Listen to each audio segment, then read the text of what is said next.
vocês estão? Espero que essa videoaula encontre todos vocês muito bem, tá? Nós estamos chegando ao final desse ano, tá? Aparentemente nós não voltaremos, não sei, tá? Então, prosseguiremos. Bom, hoje nós vamos acabar com o período Vargas, pelo menos a parte até 1945. O Getúlio Vargas, ele começou a governar em 1930 e vai governando até 1945, né? A gente tem falado muito sobre isso. Ele vai voltar ainda, tá? Quando chegar em 1950, ele entra e passa a governar agora novamente eleito. Tá? Mas o que eu queria te falar sobre isso hoje é o final desse período mais longo do governo Vargas. O governo Vargas, que fez de tudo para criar a ideia de nacionalização, tudo centrado na figura do Vargas, então ele falava muito de nacionalismo, de amor à pátria e tudo mais, apesar que as suas medidas muitas vezes não favorecessem o grosso da população brasileira. Tá? Desconfie muito de quem aqui no Brasil fala muito de nacionalismo.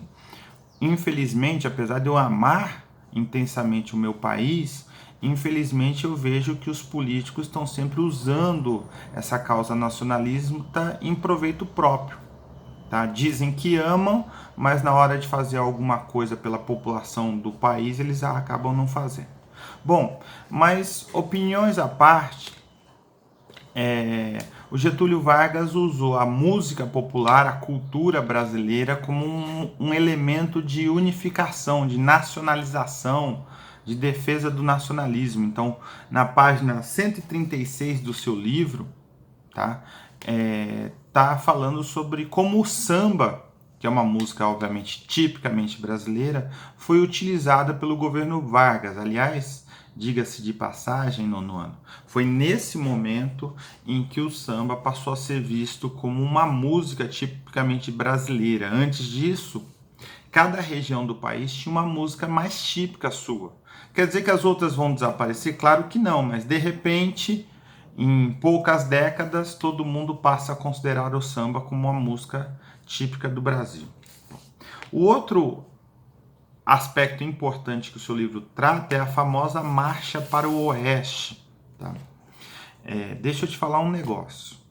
A Marcha para o Oeste foi uma tentativa, em boa parte vitoriosa, exitosa, conseguiu êxito, sucesso, tá? Do Getúlio Vargas de ocupar o resto do território brasileiro. Se você olhar no mapa aí que eu estou te mostrando, você vai ver a região onde que nós chamamos de Oeste. Mesmo hoje, aquilo que nós chamamos de Centro-Oeste e aquilo que nós chamamos de Norte do país, essas duas grandes regiões, né? Elas são muito menos ocupadas por população do que a região Sul, Sudeste e Nordeste, que é perto do mar, tá? Da região costeira. Isso não é um fenômeno brasileiro, isso é um fenômeno mundial. Se você pegar o planeta Terra, você vai ver que a maior parte da população do mundo ela fica normalmente perto de regiões costeiras. Tá? Bom, mas o que foi a Marcha para o Oeste? Foi a tentativa de ocupar essa área, tá? Tirar dali as populações indígenas. Então, Getúlio Vargas ele pregava que os índios deveriam ser pacificados. Na prática, eles deviam ser exterminados ou simplesmente aculturados. Então, ele cria o deixa eu até olhar aqui para não errar. O Serviço de Proteção ao Índio, que é o SPI, tá? E esse Serviço de Proteção ao Índio queria tirar os índios das suas terras. Essas terras acabariam na mão de grandes fazendeiros, tá? E esses indígenas seriam levados para a cidade ou teriam trabalho nessas terras como funcionários e com poucos direitos trabalhistas, logicamente, tá? Os indígenas, eles lutaram bravamente para impedir isso e muitas vezes foram bem sucedidos, tá? Então, um exemplo muito famoso disso foram os Chavantes, tá? Lá no norte do Mato Grosso, que lutaram para manter as suas terras. Presta atenção nisso. As pessoas não entendem que os indígenas têm um modo de vida diferente. E eu bato muito nessa tecla com os alunos, por quê? Porque se alguém quisesse mudar o meu modo de vida, eu iria ficar muito irritado. Falar, não, o seu trabalho, aquilo que você pensa do mundo, a sua religião, tá tudo errado. Você tem que fazer do meu jeito. Ninguém ia ficar contente com isso.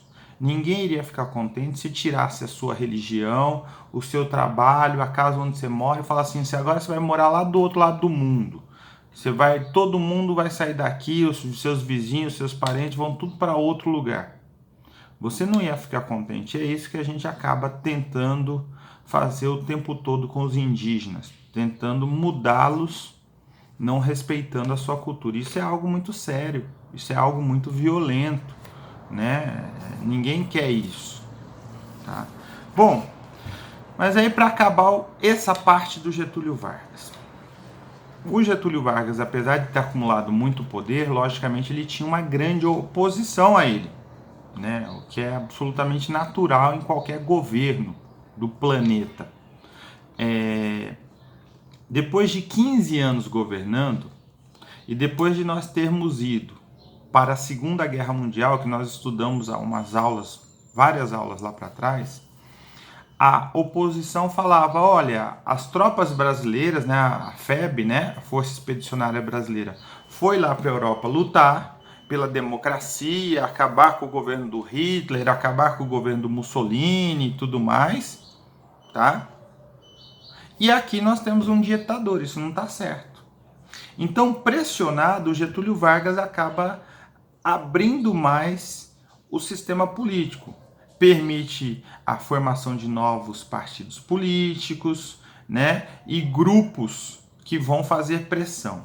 Por conta disso, ele é obrigado em 45 a renunciar, senão ele teria tomado um golpe, tá? Mas ele renuncia antes e diz, não, vamos marcar a eleição para 45 e em 46 começa um outro governo. Forma-se uma série de partidos nacionais. Um deles é o Partido Social Democrático, o PSD.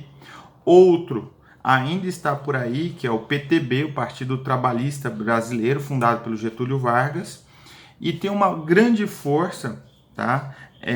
Que era a UDN, a União Democrática Nacional, tá? Que era um partido de oposição ao Getúlio Vargas. No fim das contas, ele sai do poder, tem as eleições, ele concorre como senador, ele ganha como senador, então ele não acaba mal não, pelo contrário.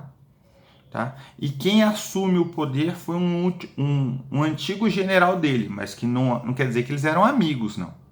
Mas que governou junto com ele, trabalhou nos ministérios junto com ele, que era o Eurico Gaspar Dutra. Se você já ouviu falar da rodovia Dutra, é em homenagem a esse cara que ela foi batizada, a rodovia Dutra, em homenagem ao Eurico Gaspar Dutra. E o Getúlio Vargas vai ficar ali trabalhando nos bastidores para conseguir voltar à presidência da República. Mas eu acho que é isso, tá bom? Tá bom? Tô morrendo de saudade de vocês, 9º ano. Beijão, continuem firme, nós vamos chegar lá.